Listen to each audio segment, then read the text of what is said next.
podcast, the recap of the Stage 21 TT in Madrid. Last year we had a sprint here, but this is a 25-kilometer time trial where maybe the organisers hope for some closer GC gaps or more positions that might change in the top 10.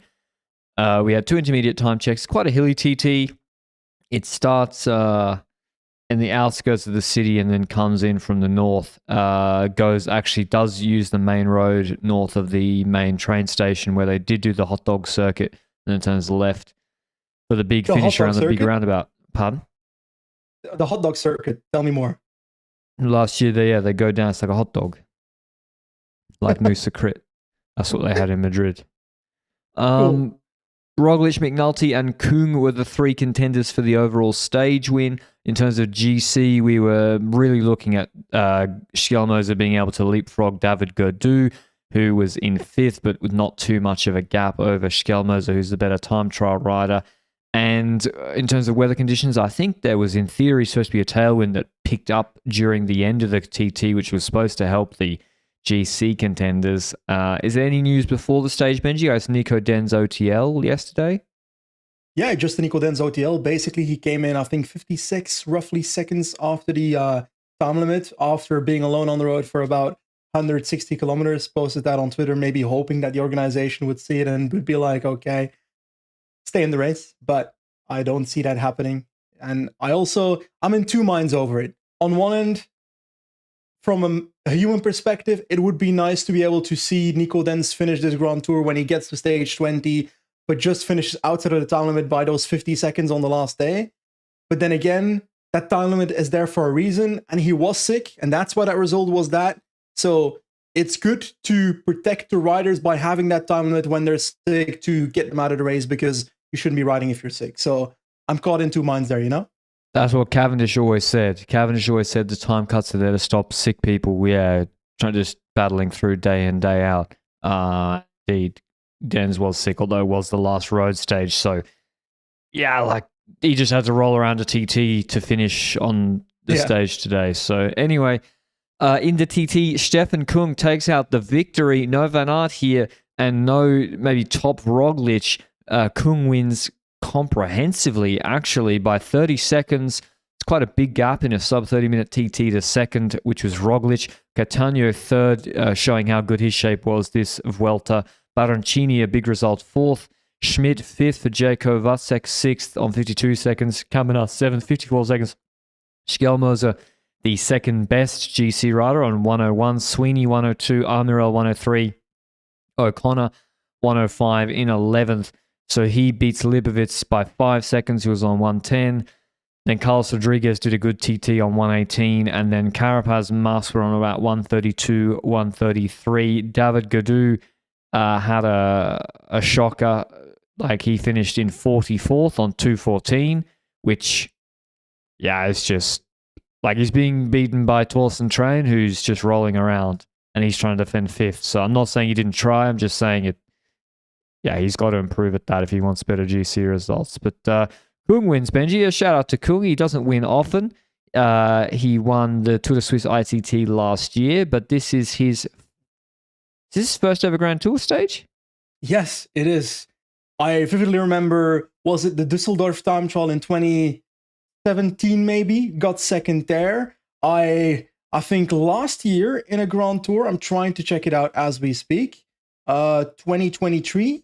I feel like he got close in the time trial as well. Looks like I've got that wrong. Was it 2022? Got 4th in a time trial there. No, it was a regular road stage. I swear in my mind, Kuhn got so close on many occasions in time trials, but maybe it was the World Championships in 2022 that I was thinking about. But he's been, second on stage 5 in 2021. So another second place there. Yeah, he was close a few times. I think that's fair to say, but he was always beaten by someone. It kind of became a meme that Stefan Kung would show up to a time trial, a big name time trial, and then someone would overperform and beat him. And it's nice to see that Stefan Kung finally gets that Grand Tour time trial. It's not a Tour de France, but a Vuelta time trial is still a Grand Tour stage. And for him to do that in a time trial in the discipline that he's been doctoring out for his entire career is nice to see. I reckon Stefan Kung should also be able to win a road stage in a Grand Tour, in my personal opinion. And maybe with sorry, but there was a few times in this race where he probably should have attacked instead of trying to sprint for fourth or something like that, but he didn't do that. So maybe that would up his chances in getting a road stage as well. But I'm still happy to see Stefan Kung win because we don't see it often when it comes to the bigger time trials. Now, outside of him, I saw maybe Primoz Roglic as the candidate to try and beat Stefan Kung. Roglic had a good enough time trial. The thing is, like, Roglic is in red going into this time trial. If he's not within an appropriate margin of Kung at the first time check, do you even continue trying to win the stage? Do you not switch to, let's make sure I finish this Vuelta in red by not crashing out? That's what I think happened, because when you look at his time splits, Roglic is second at T1, 13 seconds off Kung, but that's a 55k an hour segment, so Kung does have the advantage there. T1 to T2 is a bit slower, but still he loses another 15 seconds to Kung there, so he's down best part of 30 seconds when he hears it at T2, and then, well, actually there was still a super fast T2 to the finish. It says he's 7th, so it looks like he's quote-unquote pulled the plug, but yeah, he lost 2.5 seconds to Kung from T2 to the finish, so he didn't pull the plug. Between 1 to 7 in T1 to T2 to the finish is within like 3 seconds of each other. So yeah, I think Kung just beat him straight up. Maybe Roglic didn't risk it in the corners, but the corners aren't 30 seconds, so Kung deserved winner, and it takes the first Grand Tour stage win for Groupama FDJ in 2.5 years as well. Really? Yeah, last one was Demar in Giro 22.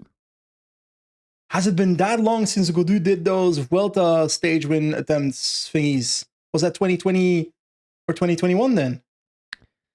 Gaudu won a Vuelta stage in 2020. Twice. Ooh, mate, I'm getting old. I feel like that was yesterday.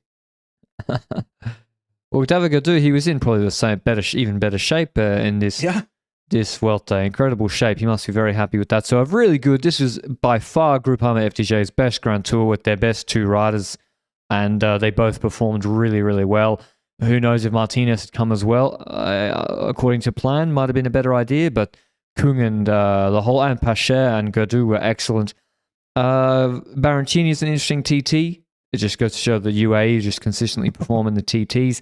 In terms of GC, Roglic, O'Connor, Mas, Carapaz all stay in the same slots, 1, 2, 3, 4. Schelmoser does leapfrog Gaudu by not a small margin, by 43 seconds. He leads him because he beat him by like over a minute in the TT. So Schelmoser gradually works his way into 5th. He went 13th, 12th, 8th, 10th, 8th, 13th, 12th, 11th, 9, 8, 7, 6, 5. So he went from the stage 14 before the second rest day. He was 11th, and he finishes top 5 with the white jerseys. So he really rode a strong back end of this Vuelta. Maybe this is more a discussion for tomorrow's or whenever we upload it, the big Vuelta recap. But when it comes to Schelmoser, if you look at this Grand Tour, arguably his worst stages were the high expenditure ones. Havaianas, he fell through the ice and lost 2 minutes, if I recall correctly. Then we saw Picon Blanco, where he struggled more. But then again, he still caught up with Lipovic. We were not criticized, but we feedbacked. We judged Schelmoser in the past when he went to the Tour de France, maybe last year. I don't remember when it was. About stages with multiple mountains where he performed less. Arguably, this Grand Tour is the best Grand Tour in terms of it's obviously the best Grand Tour of his career, easily. Obviously, he wins white and he gets 5th in GC. That's perfect. Schelmoser's a great performance. Is he a Unipuerto merchant or not? I'm starting to feel like he isn't just that. But I'm not sure because the Vuelta was so Unipuerto focused. It's hard to know. I need to see it in a different race outside the Vuelta. The Vuelta kind of is its own thing. But yeah, certainly he's taken a big step, and he is only 23 years old. To about to turn 24. I'm trying to look for some other pacing info out of the TT. O'Connor, who finishes 2nd in GC, he blew up, I think, because he was 3rd at T1, 3 seconds behind Roglic, and then T1 to T2, 15th. And then T2 2 to the finish, 28th, where he lost a lot of time. But still, he did a much better TT than Marcin Carapaz regardless, so it doesn't matter. Maybe he maybe he eased up. Maybe he eased up because he's not going to win the TT and he's got Marcin Carapaz well defended. Potentially, but I also feel like if I look at the first T1, then Mas also wasn't that far behind on O'Connor yet after like T1. It was like they both started relatively fast, is how I felt like when I was watching the race. And maybe could that be also a psychological strategy of like, okay, I'm O'Connor, I want to start fast to make sure I break Mas's motivation, mentality, or mindset of being able to beat me, while Mas might think, okay, I got to try and start fast to make sure O'Connor thinks he's losing or something. You think there's something mental in that? Maybe. I think Mas was just defending third, frankly. Okay. But O'Connor, I'm not too sure. Maybe he just got overexcited. Where did Landa? He's just a better time trialist. Yeah, he should be beating them. He beat them by 25 to 30 seconds. Is what he should be doing. In the end, the result makes sense. Landa as well had another pretty bad TT, and so did Koos. Koos finishes 78th. Not that it matters.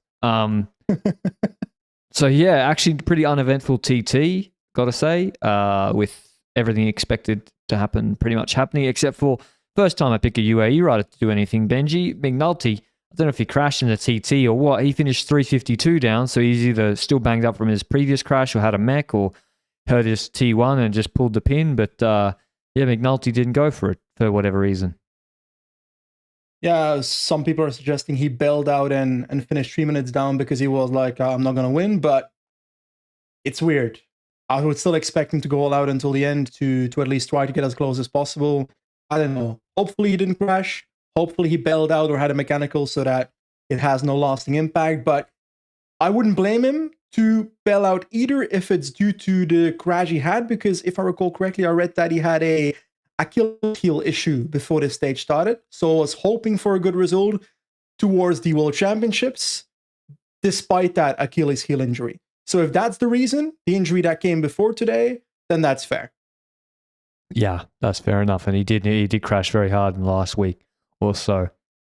I think that's all from the Vuelta, because we will do a full recap of the Vuelta overall race tomorrow, including GC, all the jerseys, etc. But yeah, this is just a recap of the time trial, which was pretty straightforward in the end. There's not even, apart from, there's not even some young GC guy I can pick out for you. Like Lipovitz and Del Toro were fine, but also not more than fine. They were just fine. So that's about it from the Vuelta. You watched some other racing though today, Benji. Well, there's a load of racing on Pack Sunday. What do you want to start with? Let's start with the BMSI Classic. It's also a men's World Tour race. We've got a sprint there.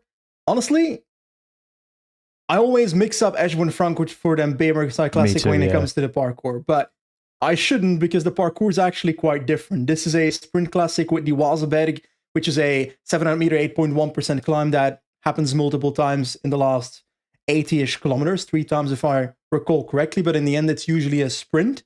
And it was I don't know, I got triggered by the sprint, I gotta be honest. Like, I'm happy for the winner, he deserves that he won, but there's something about these sprints where half of the riders are boxed in that, I get like, what do you call that? There's like chicken bubbles on your skin. Chicken skin. Goosebumps. I get goosebumps, but in a bad way. When I see a sprinter that can't sprint because he's boxed in, I don't know. Yeah, it's well, like Consoni. But what happened in the final? Yeah, there's a few hills. Benji's just mad that Aaron Broe got caught. That's why he's salty, because he was clear at one point.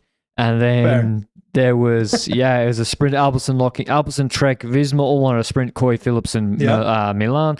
Malia crashed earlier, and Ewan crashed out. So it was the 3 big boys of the 3 of the big 4. Malia, Milan, Philipsen, Coy, but Miller out. And there was a really important right-hand corner. Bora went through. They're going for Jordi Mayos with Danny Van Poppel leading him out. Right-hand corner. Coy goes ahead of his lead out. And then maybe the Van Dyke brothers, one of them, maybe Mick, I think not even intentionally, he just let the wheel go because he couldn't go because Bora smashed it out of the corner and there was a gap created. And then Coy was just sitting on the back of the Bora train like, happy days. You can be my leader. Trek had to close it. And I don't know if it was Consoni or Gibbons or Turns, but it stuffed them up a bit. I think Consoni. I think it was Consoni that did that, but also we go into the final stretch then, and I'm thinking, okay, can Milan still get out of this position because he's now boxed in? What is Coy's position like? It's also not ideal, so he still needs to do something here. Philipsen's kind of like stuck on the left side. He's kind of like, okay, I'm boxed in, I'm never getting out, so I'll just perish here on the left side of the road. And we kind of just see what we have seen in terms of evolution when it comes to Coy over the last 2 years. 2 years ago, didn't really fight for positions as much. He kind of gave positions away sometimes in, was it UAE Tour 2022, whatever. Not super assertive. Over the last 2 years, becoming more assertive. But most importantly, also starting to predict the lines, how it's going to evolve in the next 50 meters of the sprint. If this lead out drops back, what do I need to do? So the Bora lead out was going to stuff up because it was too early at the front, I felt like. So Coy decided to go on the right side of the Bora lead out. That Bora lead out was going to stall, which would box in Coy if he hadn't done that. Instead, it started boxing in Milan, which is perfect for Coy. And then Coy can launch his sprint on the right of Jordi Meus, and Jordi Meus does not have the acceleration. Olaf Coy does have the acceleration, and Milan doesn't come out. Philipsen doesn't come out. Biniam tries to come around on the right side of Olaf Coy, but let's be honest about it. He's not as fast as Olaf Coy. So in the end, it's Olaf Coy winning, deservedly, because positioning matters, and it's a skill. And it's a skill that Olaf Coy has gotten better at over the last 2 years. And yeah, some part of it is luck, but it's not all luck. I think that Milan's in Philipsen's head. Philipsen won't do his own sprint. He won't do his own sprint around Milan. All he's doing is trying to follow Milan. Whereas Coy was doing a bit of both, where he was like looking where Milan was, but also keeping the right side open. If there's any space on the road that has ultimate draft, it's behind Milan.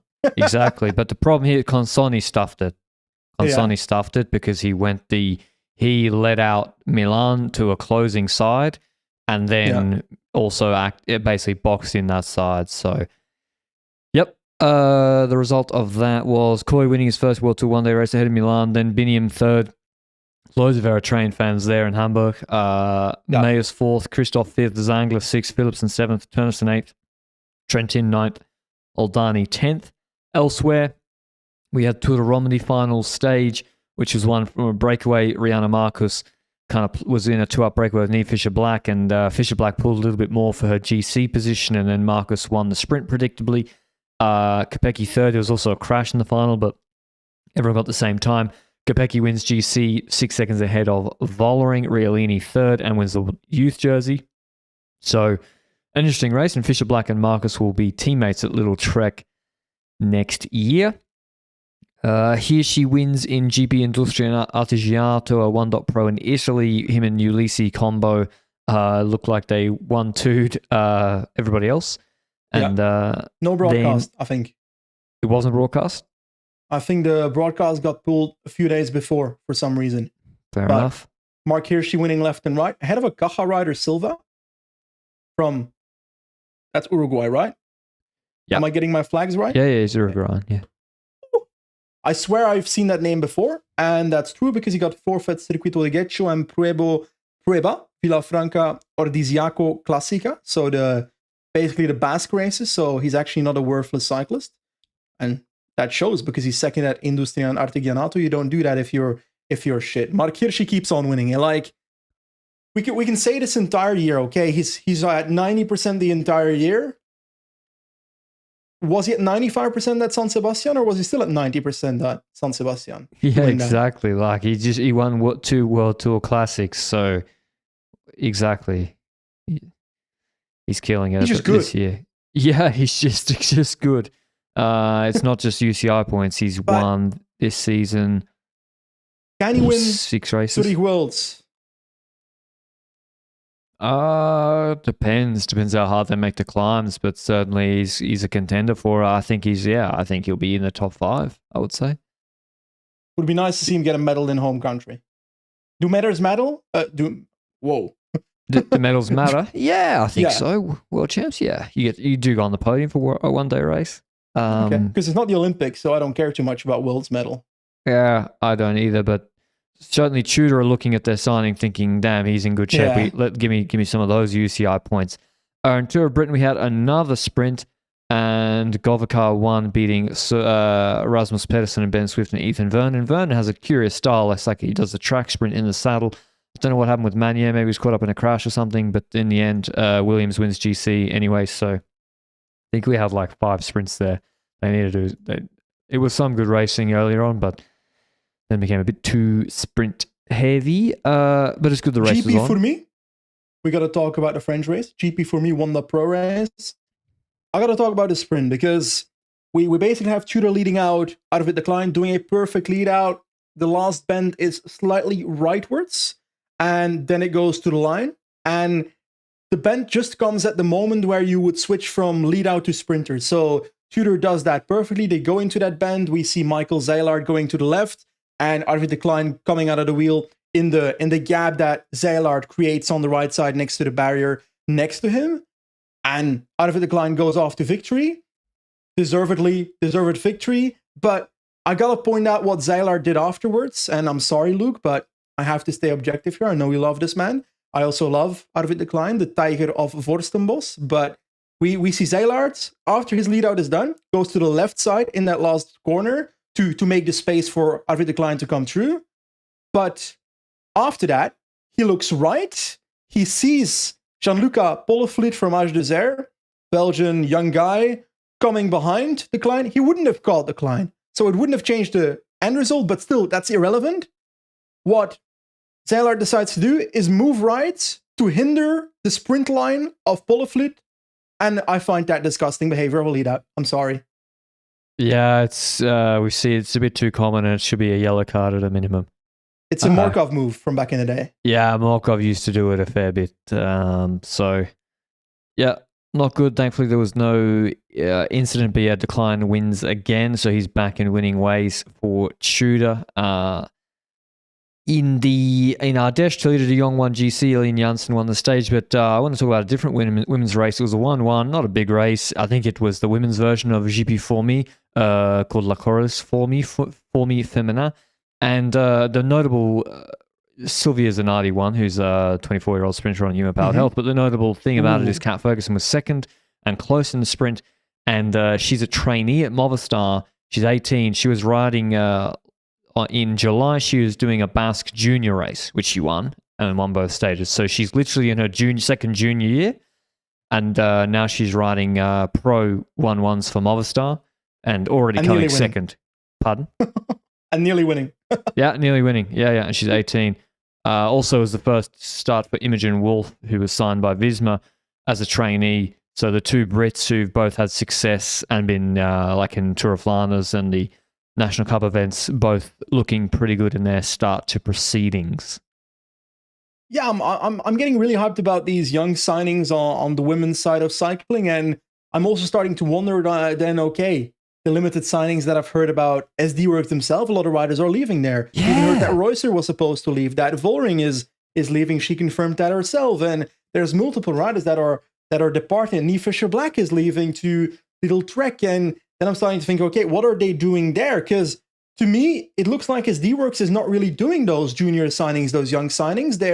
Maybe they're still, I don't know if it's stuck or a good thing, but they're still within that mindset of, okay, we're looking for the riders that have maybe already been established by a Park Hotel or something and are now 22-ish, and then sign those riders. And then I look at Eline Janssens, for example. That's the kind of signing that I would then expect an SD Works to do. Maybe if she was a little bit better, like 2-3% better, whatever, after a contract next year. It's weird. It's like they're, I don't know, based on previous seasons, contracting established cyclings versus doing the junior scouting that other teams are doing right now. Is that a potential danger or problem in the future, in the long term, where they could get left behind? I think so. Like, if you look at last year, they only brought in Femke Gerritsen from Park Hotel. That was the only rider they brought in, right? And then the years before that, it was the same, what you're saying, Kopecky and Reusser. And then in 23, it was the same, Wiebes. And the only sort of young rider they brought in was Marie Schreiber, the Luxembourg cyclocross talent. And she did Tour L'Avenir this year. She did mainly in the last half of the year a sort of U23 schedule. But yeah, they're certainly not competing for the Cat Fergusons. The Chladnova just got announced for Visma, the Slovak, because there was the big three. Ferguson, Movistar had her. I think they had her like last year, just about long-term deal. Yeah. And then Celia Géry, who's the other French junior, she went to a French team. She been announced to FDJ? Benji will check. She has been announced to FDJ, yes, for 2 years. She's going to FDJ. So if they get Vollering, that's kind of ridiculous. And then there was salary cap on Chladnova. women's cycling? Yeah, we need to stop FDJ Suez. Let's stop them now. Imagine if they all like each other too. So, oh no! Yeah, exactly. And then there was Chladnova, who's a Slovak, big. She just won junior world champs. Also CX. Yeah, and she's younger than them. She's November born. So those were the big three, and yeah, SD Works didn't go for them. And they didn't go for the Holmgrens. They didn't get the Holmgren sisters. And Isabel looks good. She looks real good in Avenir. Yeah. So, I mean, maybe they sign Hashimi. That's who they should pick up. I don't know. I generally don't know at this point. Because, like, Hashimi, we've already discussed, like, Canyon Dev team, whatever. She's too good for the Canyon Dev team right now. She's better than every rider on that team. So she's worthy of a World Tour contract, if not a pro team contract in 2025, if that pro team gets established. I don't know who would sign her. Do you think teams are still underrating or not taking in the factor of how difficult was it for a rider to get to this level factor, because she had a harder time getting to where she is right now compared to the average European cyclists who's on that level? Yeah, probably. And maybe if they look into her training history, they'll see that. But maybe they're just not looking at the U23 junior races as closely. And they want to see them. They want to see performance in the 1.1s, and well, she did win in a 2.1 stage. So just who was stage, no? Yeah. So FDJ were there, UAE Devo were there, EF were there. She'd fit in. EF would be a nice spot for her. Actually, they're a very international team. So yeah. But anyway, yeah, we'll see what SD Works. SD Works. It is strange. I agree. It is strange the silence there. I also don't think. I think she should be picked up, Hashimi. Like, if she has to spend another year on that WCC team, first of all, that'd be a bit shameful by every team that she wasn't signed then. But also next to that, the WCCC, in my eyes, that's a team that was created by the UCI to give chances to riders from underfunded, underdeveloped regions when it comes to cycling. And those spots are valuable for those cyclists. So for Hashimi to then have a spot next year while she should already have been contracted by a different team is a shame for the rider that could have had that spot next year that hasn't been found yet, or you know what I mean? I know what you mean, but it is September, so it's not December yet, and we got to remember that the U23 and juniors and women's move slower than the men's market. So I would say there's still time. In the women's market, it really is still the big guns that have been locked up, although it is changing. Like, it is changing. With Movistar and Visma announcing juniors being signed in the beginning of September. I think that's all the racing we have, Benji. We'll be back tomorrow with the recap of the overall Vuelta España. Thanks all for joining us. One more question. Oh, one more question? I'm very sorry. I'm ruining your outro. You're in it. You're in the zone. Yeah, a red zone. I watch NFL Red Zone. I'm sorry. I'm taking you away from your fantasy team, and it's an intervention. How much time do you reckon until we see a U23 team for a women's team like Visma, like Little Trek, like those kind of teams in the pro team or continental division? Because I think Arkea has one on the women's side, maybe. Age Arkea Insurance has one. certainly has. UAE has U19. one. So it's there's not really the races for them. fair. Like why would Visma? What's the cap? I got to check the rules, but men's Yeah. is 30 riders. Do you know what the cap on women's riders is in our World Tour team? I don't know. The number of riders? We'll find it out eventually. Yeah, but at the moment, with all the there's so many good .1s that you can use instead. It's much easier just to fill your team with the dev riders you want, and then Fair. you don't have to worry about like with the Devo teams. I was discussing it today, like it's sending them down to do a race with the Devo team from the World Tour team and then racing back up. Like it's a bit more restrictive than if they were just on the World Tour team. So I don't see it as necessary as long as you can stack those riders in your world team for the time being. I think Israel, Roland had one for a year last year. Really? Yeah, but then it stopped. But then Israel disappeared. Yeah, then Roland just became the world team. Jaco has one. There's license with a serial box. Continue. Jaco has one. Phoenix de Koenig has one. UAE has one. Age Insurance has something. Yeah, but The next gen team. I've heard that that's not looking too good for that. Astana has one. Lotto. I don't know. Lotto. It's not a dev team. They're just not a world team. So. That's a roast. Well, no, because I was looking at EF. I was like, EF. EF's a Conti team in the women's. Yeah. But obviously they're world tour level team. Like it's going to change with the pro team division entering next year. I don't know which teams are going to be in there, whether it's in 2026, some teams will join afterwards, but I think we're going to see some changes there. But anyway, I'll let you continue.